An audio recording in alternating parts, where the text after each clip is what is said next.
संख्याओं को समझ लो, इनको ये बार बार समझ में नहीं आती आपको कैसे करनी होती है, ये जोड़ना घटाना। मैंने आप लोगों को पहले भी बता चुका हूँ, जिसको नहीं पता एक बार फिर समझ लो वास्तविक संख्या क्या होती है। जितनी भी संख्या होती है ना, जितनी भी उन संख्याओं का समूह वास्तविक संख्या कहलाती है। और जितनी में आप समझ गए होंगे कि पूर्ण संख्या से लेकर के परमे और अपरमे तक, मान लो देखो 5 प्लस √5,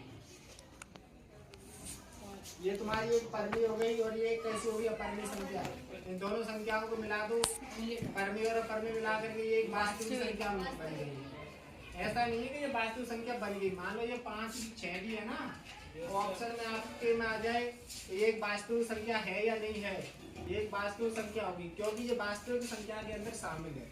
अब आपके अंदर ऐसी देखो परमी और अपरमी संख्या मिला के लिखी हुई होंगी और उनको सॉल्व करना है। उनकी संक्रिया का मतलब होता है उनको जोड़ना, घटाना, भाग करना। कैसे आता है देखो, बहुतों को एक ये लिखा होता है कि √5, जैसे लिखा हुआ है √5 वर्गमूल 5 लिखा हुआ है ना ये। अब इसका स्क्वायर करना है हमें, इसका स्क्वायर, इसका मान कितना होगा? √5 का वर्ग का मान कितना होगा सर जी? √10। किसने बताया ये √10? वाले 8वीं पास कर लिया, कुछ नहीं पता है। 25 किसने कहा 25 होगा? 5 ही होगा। 5√5। जिसने 5 बताया इसका आंसर 5 ही होगा। स्क्वायर से रूट हाँ, वर्गमूल से रूट से यानी रूट स्क्वायर से क्या होगा? कट जाएगा। क्योंकि रूट का क्या होता है? स्क्वायर का जस्ट उल्टा होता है। पूरा सर जी 5 रूट की दिखेगा। वैल्यू कितनी होती है? 1/2 और स्क्वायर की वैल्यू कितनी होती है? 2। इस 2 से 2 कट जाएगी तो 1 बचेगा कि नहीं?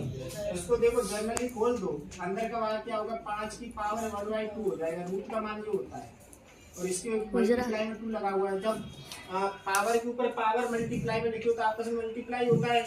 ये इसके डिवाइड में ये मल्टीप्लाई, इससे ये कट गया तो 5 की पावर 1 और 5 की पावर 1 का मान हो गया 5। तो आप डायरेक्ट याद कर लो कि जब √5 का रूट की जितनी भी संख्या होगी